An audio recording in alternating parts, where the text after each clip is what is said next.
हिंदू धर्म में सनातन का सबसे बड़ा आस्था का पावन पर्व महाकुंभ प्रयागराज में 13 जनवरी से लगने जा रहा है।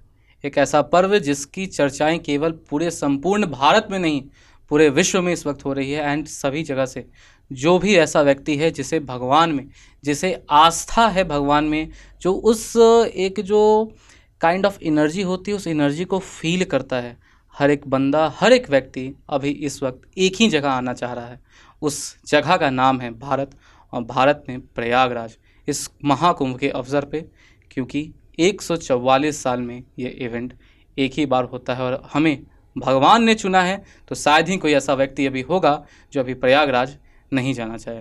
हमारे साथ बैठे हुए हैं अभिषेक सर, जो इस चीज़ के ऊपर आज चर्चा करेंगे। एंड सबसे पहला प्रश्न अभिषेक सर जो मैं आपसे कहना चाह रहा हूँ, यो इस वर्ड के ही ऊपर में, कुंभ। ये कुंभ एग्जैक्टली क्या है, और जब हम कुंभ कहते हैं तो कुंभ किस चीज़ को दर्शाता है? सर, कुंभ जो है, कुंभ का मतलब जो होता है, शाब्दिक अर्थ जो होता है कुंभ का, वो होता है घड़ा या फिर कलश। ये उसका शाब्दिक अर्थ होता है। लेकिन ये जो कुंभ है, इसके पीछे बहुत ही बड़ी एक हिंदू माइथोलॉजी में एक स्टोरी है। और उस स्टोरी में ऐसा बोला जाता है कि समुद्र मंथन किया गया था। समुद्र मंथन जो कि किसके बीच में था? वो था असुरों के बीच में और देवताओं के बीच में।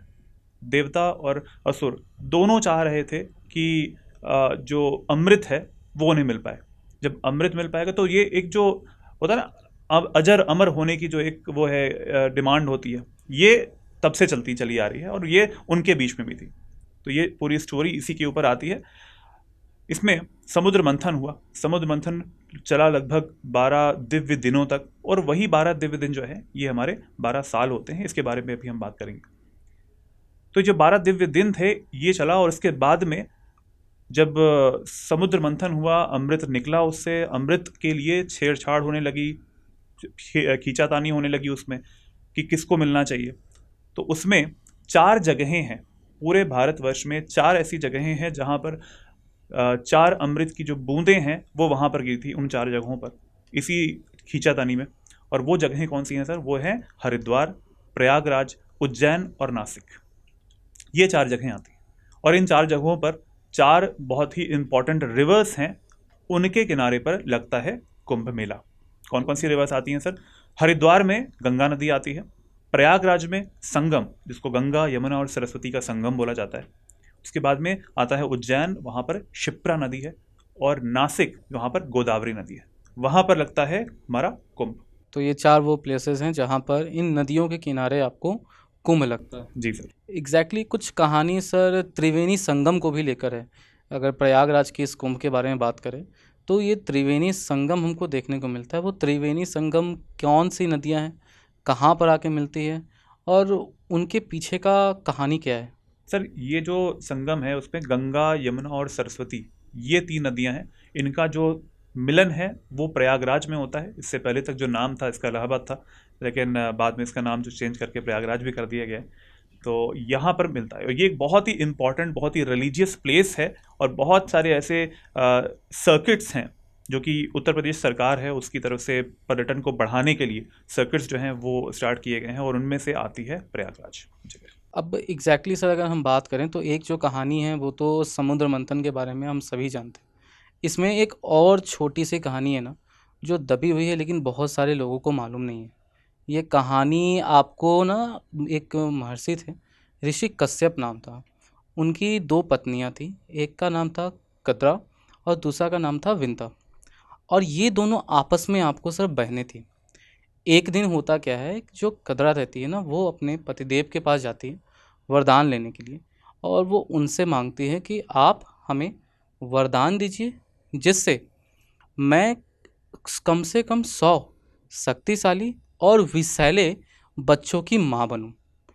अब जब आपको जो उनके पतिदेव थे महर्षि कश्यप साहब, जब कश्यप जी के द्वारा ये वरदान कद्रा को दे दिया जाता है, तो यहाँ पर विंता को इस चीज़ की चिंता होने लगती है, और विंता भी जाती है अपने पतिदेव के पास एक वरदान की अभिलाषा लेकर। वहाँ पर विंता एक वरदान मांगती हैं कि चलो ठीक है, आप मुझे जो बच्चे दे रहे हैं वो उतने ज़्यादा बच्चे ना दीजिए जो कि कद्रा को मिल रहे हैं, लेकिन मुझे उनसे कम ही दो, लेकिन मेरे जो बच्चे होने चाहिए वो कदरा के जो बच्चे हैं उनसे ज़्यादा शक्तिशाली होने चाहिए। यहाँ पर भी जो हमारे महर्षि साहब थे वहाँ पर कह देते हैं तथास्तु। समय कुछ समय आगे बढ़ता है और हमें देखने को मिलता है कि जो कदरा के जो बच्चे थे ना, कदरा को 100 अंडे मिले थे, वहाँ से अंडे में से फूट फूट कर सर्प बाहर निकलने लगते हैं। पूरी पृथ्वी पर जितने भी सर्प है एग्जैक्टली अगर मैं बात करूँ तो उन सर्पों की माँ कदरा को ही कहा जाता है सर। अब क्या होता है यहाँ पे, जब कदरा के बच्चे निकलने लगते हैं, सर्प निकलने लगते हैं, तो ये देखकर विंता को चिंता होने लगती है और विंता घबरा जाती है। और इस घबराहट में विंता अपने हाथों से ही एक अंडा फोड़ देती है। यहाँ से मेन कहानी चालू होती है। जब वो अंडा फूटता है तो उस अंडा में से ना एक ऐसा व्यक्ति बाहर निकलता है जो कि पूरा डेवलप नहीं था, अभी उसका शरीर पूरा बना नहीं था। उसका शरीर केवल ऊपर धड़ से लेकर कमर तक ही बना था। और अगर उसकी हम छाती का बात करते हैं तो छाती से लेकर अपने कमर तक वो एक मानव का शरीर था। लेकिन उसका जो मुख था, जो धड़ था, ये मुख हमको उसका धड़ आपको बाज का देखने को मिलता है। और अंडा फोड़ते वो व्यक्ति उसमें से निकलता है, वो अर्ध ना जो हम कह सकते हैं जो एक अर्ध इंसान के रूप में व्यक्ति निकलता है, वहाँ से निकलता है और वो काफ़ी गुस्से में रहता है और निकलते ही उड़ जाता है। लेकिन उड़ने से पहले वो पीछे मुड़ता है और अपनी माँ को कहता है कि ये क्या कर डाला आपने, थोड़ा सब्र रखो, घबराओ मत, सब्र रखो माँ, सब्र रखो। और वो वहाँ से निकल जाता है। अब ये सारी जब घटनाएं हो जाती हैं, उसके बाद कुछ समय के बाद वो जो दूसरा अंडा होता है वो अंडा अपने आप फूटता है। और वो जब अंडा फूटता है, उस अंडा में से आपको एक बहुत शक्तिशाली व्यक्ति निकलता है जो ना तो मानव रहता है ना ही आपको पक्षी रहता है। उन दोनों का कहते हैं ना एक मिक्सचर टाइप, वो एक मिक्सचर रहता है। और एक मिक्सचर में से हमको क्या देखने को मिलता है, उसका जो शरीर जो है वो शरीर उसका रहता है पूरा इंसान का। और वो अकेला वो 100 इंसानों के समान बलवान था, शक्तिशाली था। और सबसे बड़ी बात थी उसको पंख थे, उसके पूरे शरीर पे बाल थे। और जो उसका धड़ था ना, जो मुख होता है, वो मुख आपको उसका बाज का मुख था और वो उड़ सकता था। लेकिन जब तक ये अंडा डेवलप हुआ था, निकला था, तब तक विंता जो थी, जो इस दोनों व्यक्ति की जो माँ थी, वो उनको कदरा और उनके 100 सर्प बच्चों ने ना अपना दास बना लिया था, मतलब अपनी कैद में रख लिया था। अब जब ये बच्चा निकलता है, इस बच्चे का नाम रखा था है वरुण। और वो जो बच्चा उड़ गया था ना, वो बच्चा उसका नाम हमको कहा देखने को मिलता है अरुण। और वही बच्चा आगे चल के हमें देखने को मिलता है अरुण, जो हम कहते हैं ना सूर्य भगवान का सारथी, सूर्य के रथ का सारथी। तो सूर्य का रथ आज के डेट में भी हम यही बात करते हैं, अरुण चला रहा है। तो वो अरुण यहीं से आए हैं, उनकी उत्पत्ति यहीं से देखने को मिलती है। दूसरा होता है कि वो अपने जाते हैं अपनी माँ के पास और बेसिकली कदरा और उसके सारे बच्चों के पास कहते हैं कि मैं ऐसा क्या कर दूं जो आप लोग मेरी माँ को छोड़ दो। तो यहाँ पर कदरा और वो जो 100 सर्प बच्चे थे जिन्होंने घेर रखा था उनकी माँ को, उनके द्वारा कहा जाता है कि एक काम करो, तुम बैकुंठ धाम से अमृत कलश, वो जो कुंभ का घड़ा है ना, जो अमृत कलश है, उसको लाओ और यहाँ लाकर हमारे पास रख दो। शर्त यही रखी जाती है कि वो लाकर यहाँ रख दो। अब क्योंकि ये असंभव कार्य था, उन्होंने जो अपनी तरफ से कहा था सर, वो बेसिकली असंभव था कि ये कभी पूरा हो ही नहीं सकता। लेकिन सर महर्षि का वरदान था और जो वरुण थे वो अपने आप में सबसे शक्तिशाली थे। तो उन्होंने इस चैलेंज को, इस चुनौती को स्वीकार कर लिया। अब जब वो इस चुनौती को स्वीकार कर लेते हैं, वो जाते हैं और सच में वैकुंठ धाम से वो अमृत कलश लेके निकल जाते हैं। बीच में जब देवताओं को ये बात पता चलती है तो पूरे देवलोक में एक कहते हैं ना हाहाकार मच जाना, वो हाहाकार मच जाता है। बहुत सारे लोग आते हैं, इंद्र आते हैं और भी सारे भगवान देवगण आते हैं और सारे के सारे परास्त हो जाते हैं वरुण से। जब ये सब के सब वरुण से परास्त हो जाते हैं तो उनकी घबराहट चरम सीमा पे पहुंच जाती है। जब ये घबराहट चरम सीमा पे पहुंचती है, तब ये कहाँ पहुंचते हैं, ये सभी लोग पहुंचते हैं सर विष्णु भगवान के पास। और जब ये विष्णु भगवान के पास पहुंचते हैं और सारी कथा उनको कह के सुनाते हैं, तो विष्णु भगवान वहाँ से निकल पड़ते हैं युद्ध के लिए। और विष्णु भगवान और वरुण के बीच में युद्ध होता है, घोर संग्राम छिड़ जाता है। यहीं पे घोर संग्राम छिड़ते वक्त बीच में ना एक कहते हैं ना अनयूजुअल सा चीज़ कि आप किसी से लड़ भी रहे हो, लेकिन लड़ते लड़ते आपको एक अलग सा चीज़ का अभाव हो जाता है कि ये आदमी जिस चीज़ के लिए लड़ रहा है एक्चुअल में उसको उस चीज़ की अभिलाषा नहीं है, इच्छा नहीं है। अब विष्णु भगवान तो विष्णु भगवान, उनसे कौन ही, पूरे संसार के रचयिता। तो जब ये युद्ध चल रहा था तो सर कहा जाता है कि विष्णु भगवान को ये फील हुआ, उनको ये पता चला कि ये व्यक्ति जो लड़ रहा है मेरे से, सच में इसको चाह नहीं है, घड़ा इसके हाथ में है और वो घड़ा बस पकड़े हुए है, उसके अलावा वो उस घड़ा को कुछ कर नहीं रहा है, वो उस घड़ा को बस बचा रहा है कि ये घड़ा मेरे पास रहे। अब जब ये सारी स्थिति होती है तो विष्णु भगवान बीच में उसको रोकते हैं, बोले एक बात बताओ, जब घड़ा तुम्हारे पास है, अमृत कलश तुम्हारे पास है, ग्रहण कर लो इसको, ग्रहण क्यों नहीं कर रहे हो? सारे देवताओं को पराजित किया, मुझसे इतनी देर से लड़े जा रहे हो, लेकिन आप इसका उपभोग नहीं कर रहे हैं। आप चाहो तो इसका उपभोग कर लो, अमृत ले लो। तब जाके वरुण यहाँ पे सारी कहानी वो उनको विष्णु भगवान को सुनाता है। और उसके बाद जब सारी की सारी बात पता चलती है कि वो एग्जैक्टली अपने माँ के लिए कर रहा है, अपनी माँ को सर्पों को कैद से छुड़ाने के लिए कर रहा है, तो विष्णु भगवान अमृत कलश उसके हाथ में छोड़ देते हैं। अब जब विष्णु भगवान अमृत कलश छोड़ते तो हैं, लेकिन उसके सामने एक शर्त रख देते हैं कि तुमको आज के बाद से हमेशा मेरे साथ रहना पड़ेगा, मेरा वाहन बन के। तो अब जब उनके सामने, वरुण के सामने ये आता है, ये शर्त रखा जाता है विष्णु भगवान के द्वारा, वरुण को अपनी माँ को बचाना था। वरुण बोलता है जी हुजूर, मैं बिल्कुल स्वीकार करता हूँ, मैं बन जाऊँगा। विष्णु भगवान कलश दे देते हैं और वरुण वहाँ से उस कलश को लेकर निकलता है और उस भूमि पर जहाँ पे बोला गया था वहाँ पे रखता है। अब यहाँ होता है मेन पॉइंट, जैसे ही वो उस कलश को रखता है वैसे ही विष्णु भगवान अपनी शक्तियों का प्रयोग करते हैं और वो कलश को, कुंभ के उस घड़े को, अमृत कलश को वहाँ से गायब कर देते हैं। लेकिन पॉइंट ये था कि गदरा और वो 100 बच्चों के द्वारा जो रखा गया था, शर्त वो ये था कि इस भूमि पे रखना है। तो कलश उस भूमि पे, जिस स्थान पे कहा गया था, कलश उस स्थान पे आपको रखा जा चुका था। और जब ये कलश उस स्थान पे रखा गया तो वैसे ही इसकी जो माँ थी विंता सर्पों के कैद से रिहा हो जाती है। अब यहीं पे पॉइंट है कि जब विष्णु भगवान और वरुण के बीच में जो युद्ध चल रहा था ना, तो उस युद्ध के दौरान कुछ बूंदें थीं, जो बूंदें वहाँ से उस अमृत के कलश से, अमृत के घड़े से निकली थीं और नीचे जाके गिरी। अब वो गिरती हैं वही 4 प्लेस पे जहाँ पे कुंभ आयोजित होता है।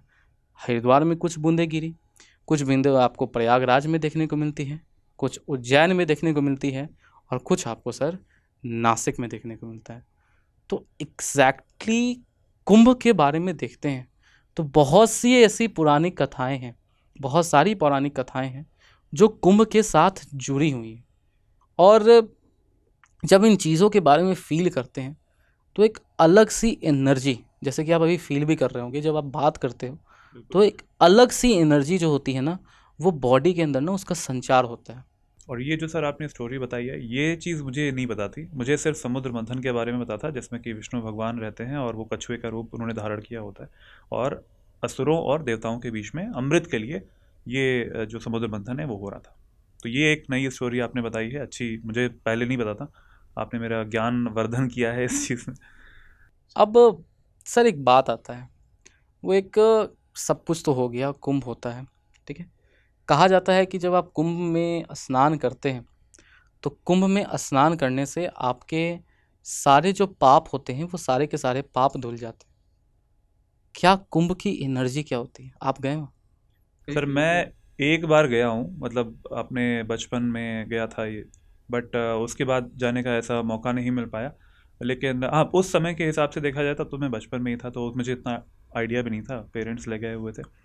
लेकिन ऐसे जब भी हम मंदिर जाते हैं, जब भी हम ऐसी जगहों पे जाते हैं जहाँ पर धर्म के, या फिर हम कह सकते हैं कि आस्था की एक बहुत बड़ी एक प्लेस होती है, वहाँ पर सर एनर्जी अलग होती है। एनर्जी अलग होती है, अगर आप उस एनर्जी के साथ में सिंक आपका बैठ जाता है तो एक जो कनेक्शन है, कनेक्शन की जो बात आपने शुरुआत में गई थी, वैसे ही कनेक्शन आपका बन सकता है भगवान के साथ में। वो आस्था सर बनानी पड़ती है, लेकिन अच्छा। आस्था लेकिन आपके मन में होनी चाहिए कि आप कहीं भी जाएं, किसी भी जगह जाए, छोटे से मंदिर में जाएं, किसी बड़े मंदिर में जाएं, वैष्णो देवी चले जाएं, या फिर उत्तराखंड में कितने सारे मंदिर हैं, वहाँ वही चले बात है जाएं। ना, मन की शांति केवल आप ही फील कर सकते हो, आपके साथ बैठा हुआ व्यक्ति आपकी मन की शांति को कोई कभी फील आपको नहीं सर कर सकता। ले नहीं जा सकता कि आपको कहीं ले जाए और उसके बाद में देखो यहाँ पे तुम्हें मन की शांति मिल जाएगी, नहीं।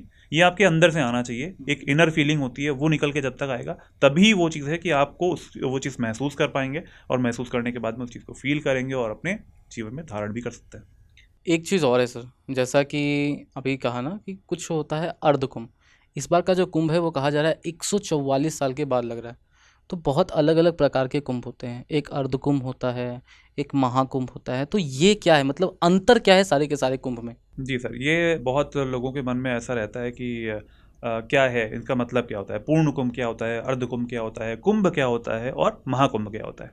तो 4 शब्दावली है, 4 वर्ड्स हैं जो कि इसमें आते हैं। पहला है यहाँ पर पूर्ण कुंभ, जो कि लगता है 12 साल में, हर 12 साल में लगता है पूर्ण कुंभ लगता है। और ये वही 12 साल है जो कि 12 दिव्य दिन थे, जब ये चीज़ें चल रही थी असुर और देवताओं के बीच में, अमृत के लिए जो छेड़छाड़ जो भी चीज़ें चल रही थी कि भाई खींचातानी चल रहे थे। तो 4 जगहों के जो नाम मैंने बताए थे, अब वही उन्हीं 4 जगहों पर लगता है ये कुंभ। और कुंभ जो है नॉर्मल सा, मैं सबसे सिंपल वर्ड की बात करूंगा, कुंभ की बात करूंगा। कुंभ जो है वो लगता है हर 3 साल में, ठीक है, हर 3 साल में लगता है इन चारों जगहों पर, हरिद्वार पे, प्रयागराज पे, उज्जैन पे, फिर नासिक पे। ये हो गया कुंभ की बात, ठीक है। ठीक है। फिर आते हैं हम लोग किस पे, हम आते हैं अर्ध कुंभ पे। अर्ध कुंभ लगता है 2 जगहों पर, एक लगता है हरिद्वार में, एक लगता है प्रयागराज में, और लगता है कब, 6 साल में, हर 6 साल में लगता है। अर्ध कुंभ हर 6 साल पे। 6 साल में 2 जगहों पर लगता है, हरिद्वार में और प्रयागराज में। ओके। फिर आते हैं पूर्ण कुंभ पे। अच्छा, पूर्ण कुंभ जो होता है वो हर 12 साल में लगता है। हर 12 साल में जब भी कोई भी किसी भी इन चारों जगहों में से लग सकता है पूर्ण कुंभ। और जो मैंने नदियों के नाम लिए थे अभी, गंगा नदी थी हरिद्वार में, उसके बाद में गंगा यमुना और सरस्वती का जो संगम है वहाँ पर लगता है प्रयागराज में, शिप्रा नदी है वहाँ पर लगता है उज्जैन वाले पार्ट में, और उसके बाद में गोदावरी नासिक वाले पार्ट में। ये 4 जगह हो गई, 12 साल में लगते हैं। अच्छा, लेकिन जैसा कि अभी अगर देखूं तो कहा जा रहा है कि ये जो कुंभ है, आपने कहा एक 6 साल होता है, एक आपको 12 साल होता है, if I am not wrong, एक 3 साल में और कुंभ एक जो नॉर्मल है वो। 3 साल में लगता है। जी। एंड उसके बाद एक शायद माघ मेला करके भी सर कुछ लगता है, जो कि प्रतिवर्ष शायद मनाया जाता है, हाँ माघ जी, के महीने में प्रयागराज आपको जी, प्रयागराज में ये मेला। प्रयागराज में माघ मेला जो है वो लगता है, और हर साल ऐसा होता है कि लोग आते हैं उसमें और स्नान करते हैं आके। ये एक तरीके से धार्मिक रूप से देखा जाए एक बहुत ही अच्छा दिन होते हैं, अच्छा एक समय होता है जिस समय पे पूरे देश से लोग आते हैं। लेकिन इतनी संख्या नहीं होती है जितना कि इन बड़े कुंभ जो होते हैं ना उनमें होती अब एक चीज़ है ना, एक सर 12 साल वाला कुंभ और 144 साल वाला कुंभ, क्योंकि अगर सही तरीके से देखें तो पिछले बार जो ये कुंभ लगा था, ये लगा था आपको 1882 में। है। जी जी। मतलब भारतीय इतिहास को आप पढ़ते हैं तो गांधी जी का आगमन भारत में पूर्ण रूपेण 1915 में हुआ था, ठीक है। और उससे भी पहले कांग्रेस की स्थापना से 3 साल पहले 1882 में जाते हैं। तो जिन लोगों के बारे में हम किताबों में पढ़ते हैं, उनके शायद ना हम हमसे पहली वाली जनरेशन यानी कि हमारे जो पिताजी हुए, उनसे पहली वाली जनरेशन यानी कि जो हमारे दादाजी लोग हैं, उनमें से किसी को भी अभी तक ये चीज़ नसीब नहीं हुई थी। तो सर ये एग्जैक्टली, और अगला कहा जा रहा है कि 2169 में लगेगा। तो ये 144 साल वाला कुंभ क्या है, ये कब लगता है? सर यही है महाकुंभ जो इस बार लग रहा है, इस बार लग रहा है प्रयागराज में, और यही है महाकुंभ।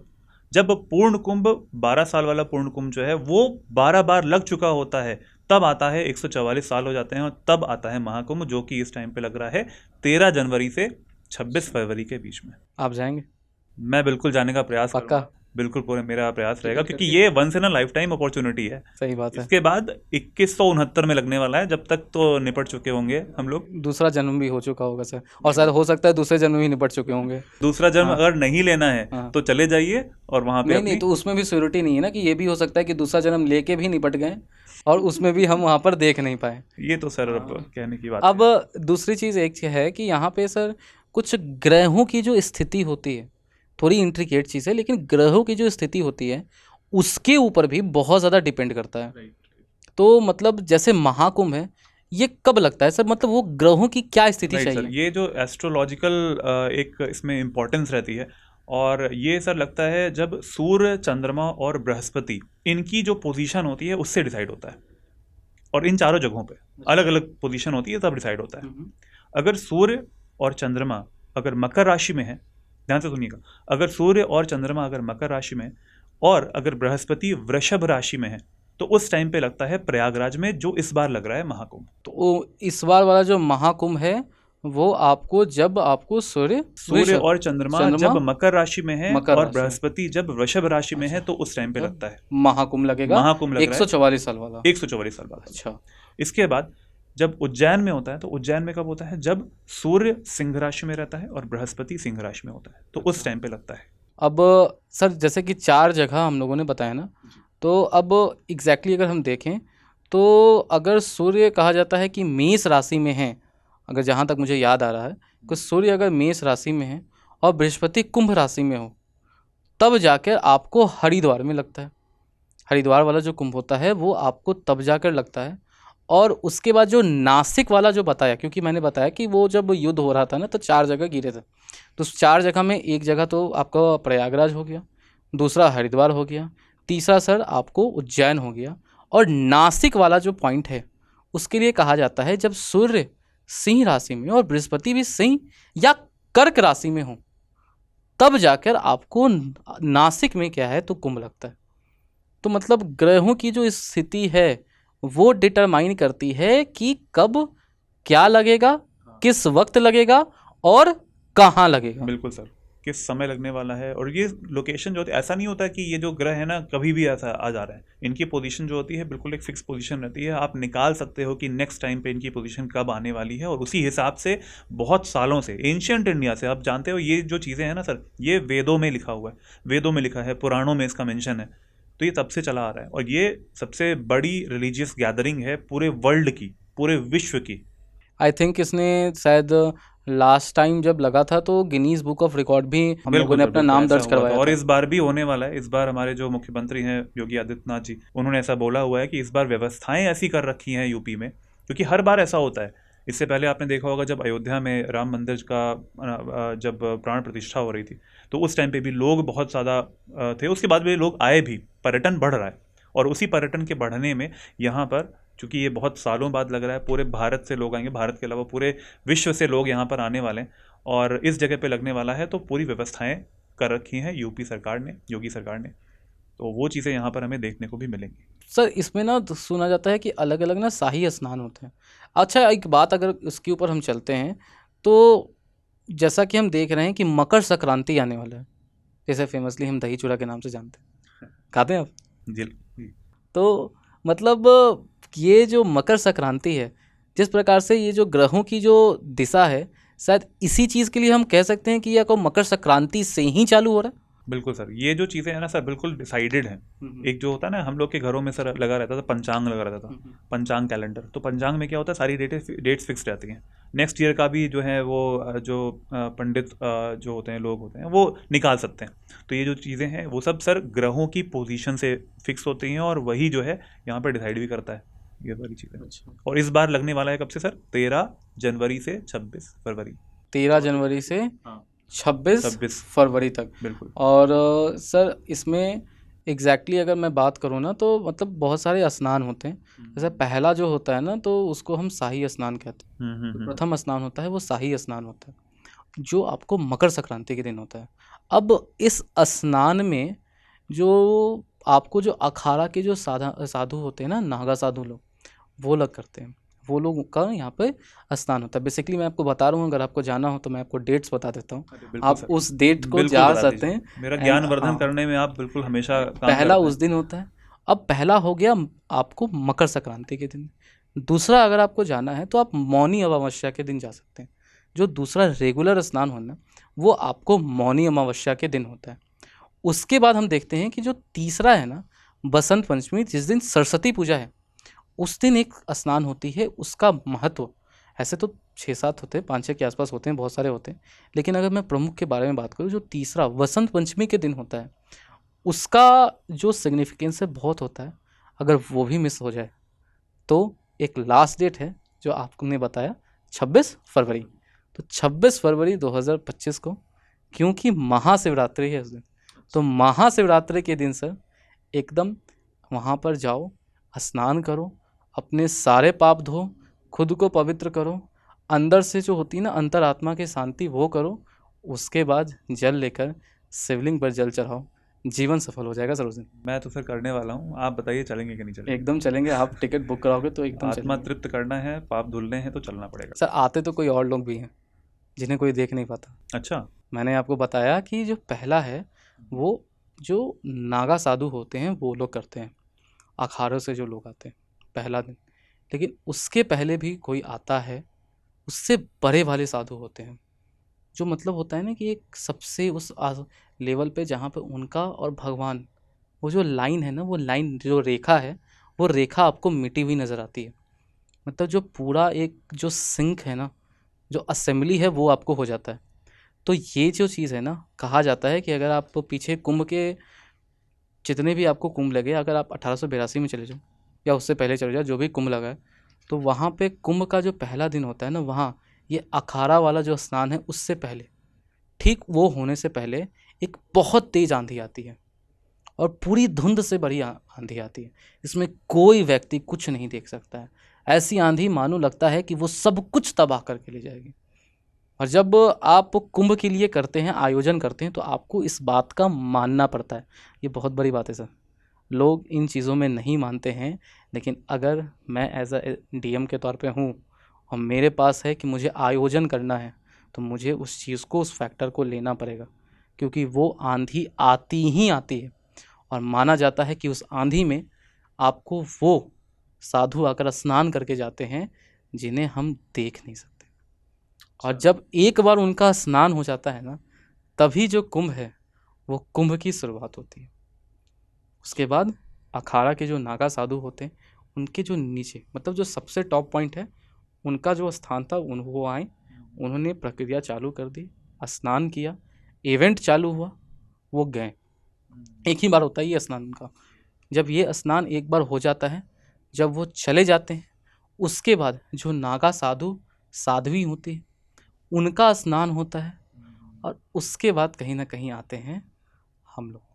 और इसीलिए ना अगर हम बात करते हैं तो अलग अलग शायद क्रियाएं भी होती हैं। बिल्कुल, जैसे बहुत मैं सारी बात ऐसी करूं, प्रक्रियाएं होती हैं, हाँ, जैसे कि कि वहाँ पर हवन भी कई सारे लोग करते हैं, वहाँ पर अन्नदान भी किया जाता है, वहाँ पर बहुत सारी गंगा आरती होती है। तो ये सारी कुछ रिचुअल्स हैं जो कि वहाँ पर परफॉर्म किए जाते हैं, और बिल्कुल मतलब ऐसी दिव्य चीज़ें हैं ये, और इनमें पार्ट लेना है अगर, तो मतलब ये जीवन तृप्त करने वाली चीज़ें होती हैं। लाइफ टाइम अपॉर्चुनिटी है इस बार, तो अगर कोई जाना चाहता है, हमारे दर्शक अगर जाना चाहते हैं तो ज़रूर जाना चाहिए उन्हें, क्योंकि ये लाइफ टाइम की अपॉर्चुनिटी है। 144 साल बाद लगेगा, अब 2169 में। 2169, मतलब आज से अगर हम देखते हैं तो मतलब 2025 में लग रहा है, और आज से 144 साल बाद, जैसा कि एग्जैक्टली आपने कहा कि 144 साल बाद ये कुंभ जाकर आपको लगेगा। अब लेकिन सर इसका ना कुछ और भी बहुत सारे एंगल्स हैं। कुंभ में आना एक और बात है, कुंभ की एनर्जी को फील करना, और सबसे बड़ा बात है कि पाप धुल जाते हैं, पाप हमारे धुल जाते हैं। और हर एक बंदा यहाँ आना चाहता है कि पाप हमारा धुल सके, क्योंकि मानव जीवन को हम देखते हैं ना, तो आखिरी जो मोड़ आता है, चाहे आप बुद्धिज़्म को पढ़ते हैं, जैनिज़्म को पढ़ते हैं, किसी भी धर्म को पढ़ो, कोई भी धर्म आप पढ़ लो, वहाँ पे जो लास्ट स्टेज ऑफ लाइफ होती है, उस लास्ट स्टेज ऑफ लाइफ में वो अध्यात्म की ओर बढ़ने के बारे में कहा जाता है। और ये जो कनेक्शन है अध्यात्म और भगवान से आपका, ये शायद तब तक फील नहीं आप कर सकते हैं जब तक आप जो मटेरियल जो सुख चिंताएँ होती है ना, एंड आपके जो पास्ट लाइफ के जो भी सेंस हैं, आप उन सारी चीज़ों से, वो कहा जाता है ना एग्जैक्टली, जो आप घूम रहे हो, कर्मा है, ये है, इन सारी चीज़ों से जब तक आप निकल नहीं जाते तब तक वो चीज़ डेवलप नहीं हो पाएगी। बिल्कुल सर, मतलब उसी के लिए ये सबसे अच्छा मौका है, और ये बड़ी अच्छी बात है कि हम लोग भारतवर्ष में रहते हैं, इंडिया में रहते हैं, और इंडिया में ये चीज़ें हो रही हैं, और ये सबसे इजी वे होता है, और मतलब यहाँ पर पाप धुल जाते हैं, और एक तरीके से कनेक्शन अच्छा बन पाता है। कनेक्शन जो कि भगवान के साथ में, अगर हमें देखा जाए कि कनेक्शन बनाना है, आस्था जो है अगर अगर आपके मन में है, तो डेफिनेटली जाना तो चाहिए ही। सर एक प्रश्न है, जो कुछ दर्शकों का प्रश्न था, जो मैं आपसे करना चाहता हूँ, डैट आप बिहार जाओ, यूपी जाओ, बैंगलोर जाओ, गुड़गांव जाओ, कहीं जाओ, इंडिया में जो सबसे बड़ी एक समस्या है ना, वो यातायात की समस्या है।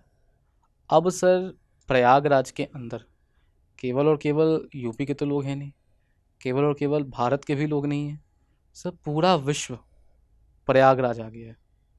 पिछली बार गिनीज बुक बना था, इस बार गिनीज बुक टूटने वाला है। उत्तर प्रदेश की सरकार किस चुनौती से कैसे निपटेगी? क्या प्रदेश की सरकार तैयार है? प्रदेश की सरकार बहुत अच्छे से तैयार है, उसने अच्छे से व्यवस्थाएं कर रखी हैं सर। 40 करोड़, हमारे जो मुख्यमंत्री जी हैं उन्होंने बोला हुआ है 40 करोड़ के आसपास लोग आने वाले हैं। ये लोग कहाँ से आएंगे? इंडिया के हो सकते हैं, अन्य राज्यों के हो सकते हैं, विदेशों से भी लोग आने वाले हैं, क्योंकि ये जो दिन है वो बहुत, ये जो समय है ये बहुत ही बड़ा समय है हिंदू धर्म में देखा जाता है। तो इसकी पूरी व्यवस्था कर रखी है, बहुत समय से सर चल रहा है।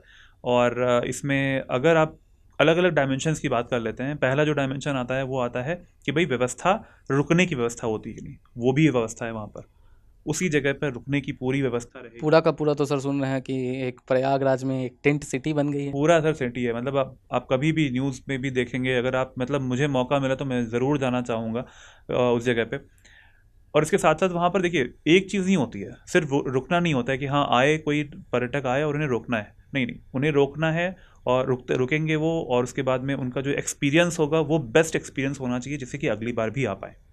तो ये राज्य सरकार के ऊपर एक सबसे बड़ा वो रहता है कि क्वेश्चन रहता है कि कैसे करना है। और इस चीज़ में जो कि वहाँ के एडमिनिस्ट्रेटर हैं, जो कि वहाँ के डीएम रहेंगे उनका, और जो राज्य सरकार है उसका भी, और केंद्र सरकार का भी, मैं तो बिल्कुल धन्यवाद देना चाहूँगा। हमारी जो केंद्र सरकार है उसका पूरा ध्यान रहता है इन चीज़ों में, और साथ साथ राज्य सरकार का भी, हमारे जो योगी जी मुख्यमंत्री जी हैं, उनकी तरफ से भी एक एक जो निर्देश दिए गए हैं वो बहुत सही निर्देश दिए गए हैं। सुरक्षा के लिए भी, सुरक्षा भी रहेगी उसमें, सुरक्षा के लिए कैमरे लगाए गए हैं, 2700 के आसपास जो कैमरे हैं वो लगाए गए हैं, सीसीटीवी कैमरास हैं। इसके अलावा जो व्यवस्थाएं होती हैं, जैसे सैनिटेशन की व्यवस्था होती है, तो उसके लिए भी पूरी प्रॉपर व्यवस्था जो है वो करवाई गई है।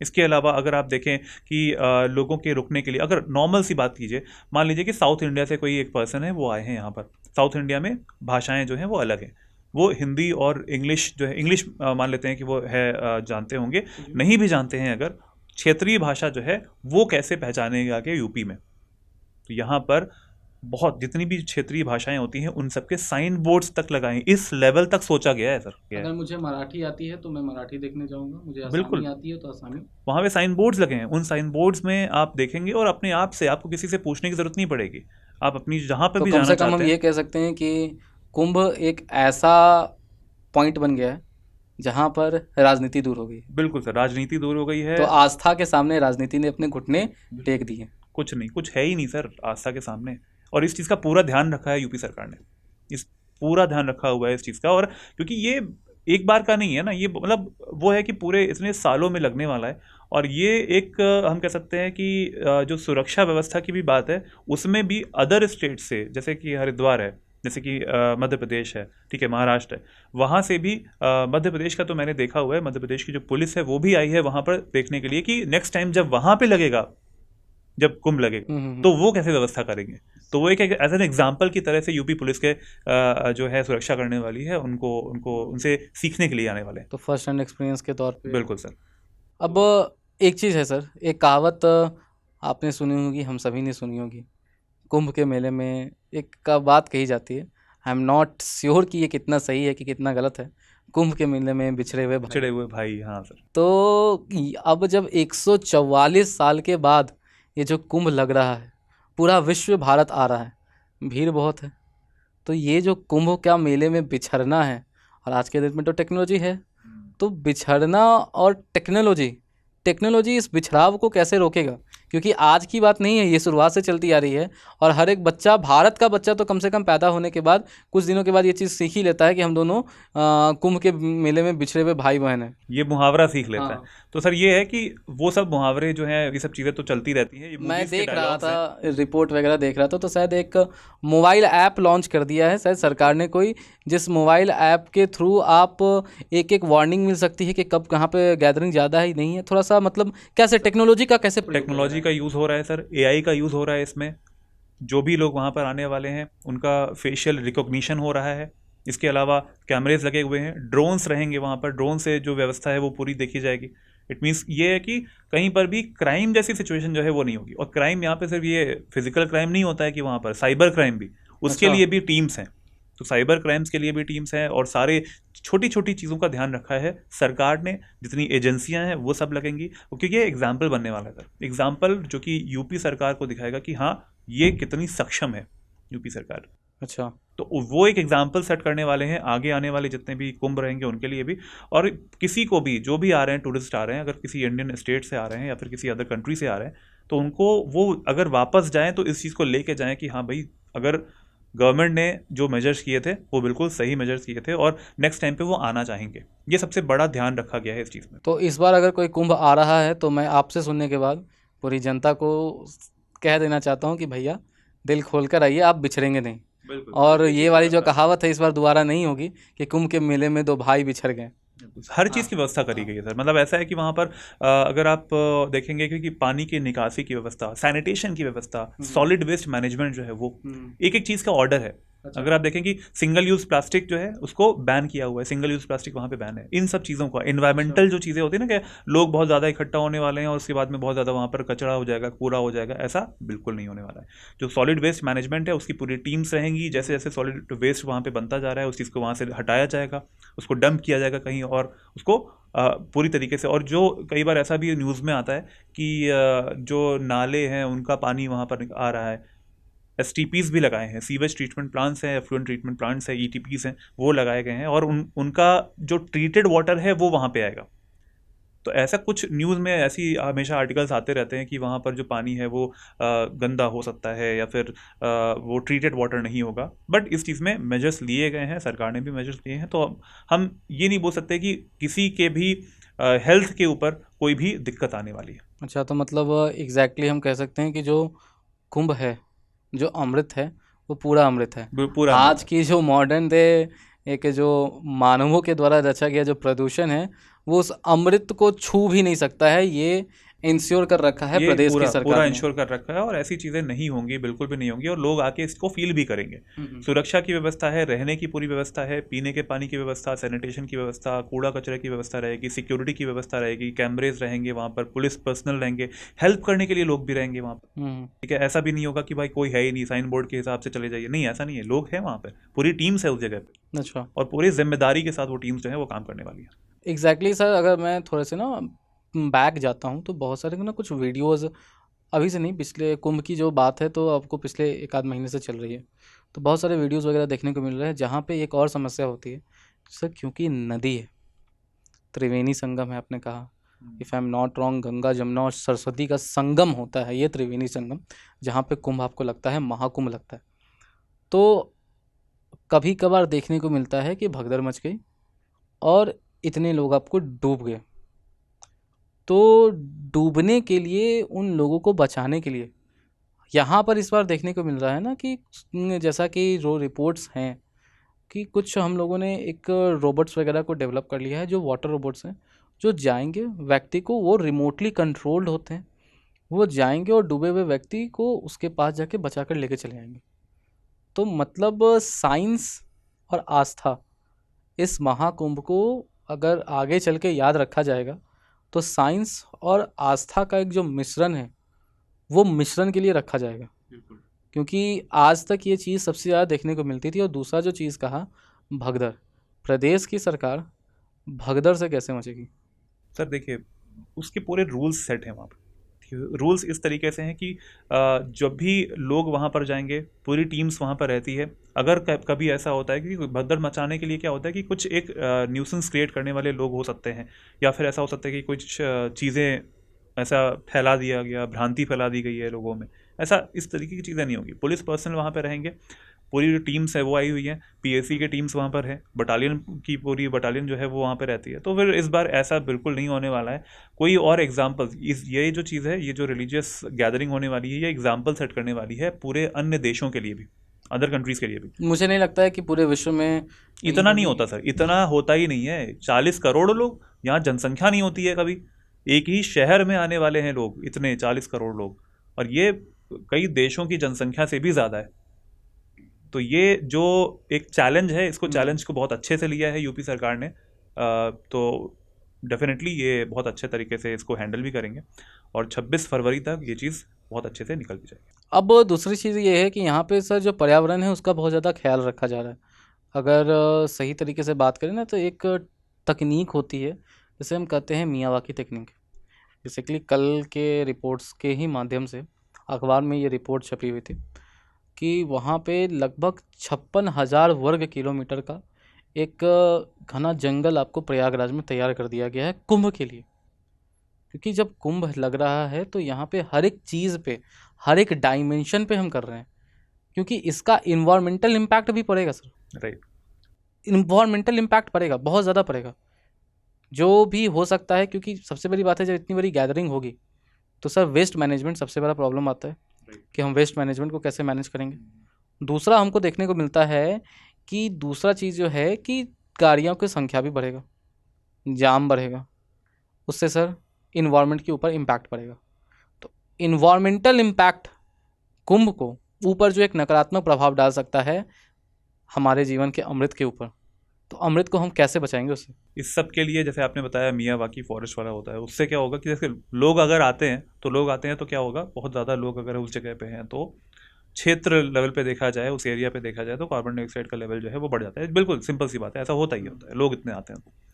बट उसी के लिए जैसे आपने बताया सबसे अच्छा तरीका है मियावाकी फॉरेस्ट है। फॉरेस्ट जो है वो ऑक्सीजन जो है वो छोड़ रहे होते हैं, तो ये सब हमें तो बिल्कुल स्कूल लेवल पे चीज़ें होती हैं और ये चीज़ें होने भी वाली हैं वहाँ पे ना। मतलब ये पहला टाइम ऐसा लग रहा है कि सरकार ने अपनी पता है पहले से, सरकार ने अपनी पूरी बुद्धि, पूरी पढ़ाई सब लोगों ने एक ही बार लगा दी है। पूरी टीम लगी है सर, पूरी टीम लगी है और कहीं पर भी ऐसा नहीं होने वाला कि कहीं पर कुछ चीज़ें छूट जाएं। हर चीज़ को पहले से सोचा गया है, सोचने के बाद में उस चीज़ को वहाँ पे अप्लाई भी किया गया और पहले से चीज़ें सेट हैं कि अगर ये प्लान सही नहीं होगा तो नेक्स्ट प्लान क्या हो सकता है, इवैक्यूएशन प्लान कैसे हो सकता है, अगर वहाँ पर ऐसा हो गया कि लोगों में भगदड़ मच जाती है तो किस तरीके से इवैक्यूएट करना है, एक एक चीज़, हर चीज़ पर।